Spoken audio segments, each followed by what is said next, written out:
လိုချင်တာကမင်းတို့တဲ့ထဲမှာရှိတဲ့မကလာသီးတို့မင်းတို့မတရားလိုချင်လို့ယူထားကြတာမဟုတ်ဘူးလားရှင်ဘာဖြစ်လို့ဒီလိုက်လာလဲရှင်တို့လူလေးလူညာတဲ့ကိုကျွန်တော်မတွေ့ချင်မမြင်ချင်ဘူးလို့ပြောပြီးပဲအမမိတော့မောင်လည်းမောင်ရဲ့မိဘတွေခေါင်းချခဲ့တယ်ဒီနေ့ကတော့ဘယ်မှပြီးတော့သွားတယ်ကိုမနဲ့ပဲတူတူနေချင်တယ်ကိုမောင်လည်းဘုန်းတော်တော့ကွာအဲ့ဆိုမင်းတို့ထွက်ပြေးကြအောင်နော်အဲ့ဒီဆောင်မခေါ်ပါနဲ့အဲ့ခေါ်ပါနဲ့ရှင်နဲ့မတက်ပါဘူးရှင်ကလေ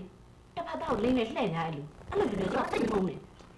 မင်းစားမှားနေပြီလားသွားပါရှင်ကိုရှင်လူရုံလေးများအောင်းမေးတာဟမ်ရှင်မွေးလို့ရှိရင်လေရှင်သားသူ့ရွယ်တော့ရောက်နေပြီဟုတ်တယ်မလားဒါပြောလိုက်ဟုတ်တာဗောမင်းဟာဇမျိုးကြီးဖြစ်အောင်လေညနေဇမျိုးကြီးပြောင်းတော့ဇက်ဖို့ပေးမှာပေါ့ဇက်ဖို့ကြီးကမမအောင်စောင့်နေရမှာနော်မမကိုခွဲနိုင်မှာမဟုတ်ဘူးဒီနေ့ချင်းအောင်စုရအောင်ပြန်လာခဲ့မင်းမအောင်ရှင်ကျမလူလေးလူညာလို့ဆွဆွဲခဲ့လို့ရှင်ကျမကလစားချိန်ရမှာလားမိန်းကလေးတယောက်ချစ်ဦးတော့ချစ်တယ်ပြီးတော့တော်ပြီလေလူဘာသာပြောရအနေရလက်မနေစမ်းပါနဲ့ကိုတူးမောင်ရင်ရှင်မျက်နှာရုံမြင်ရုံနဲ့မှတ်မိတယ်ရှင်တော်တော်ပြည့်ရမှာရများတဲ့လူပဲအဲ့တော့ပြောရမယ်နော်ဘာသာပြရ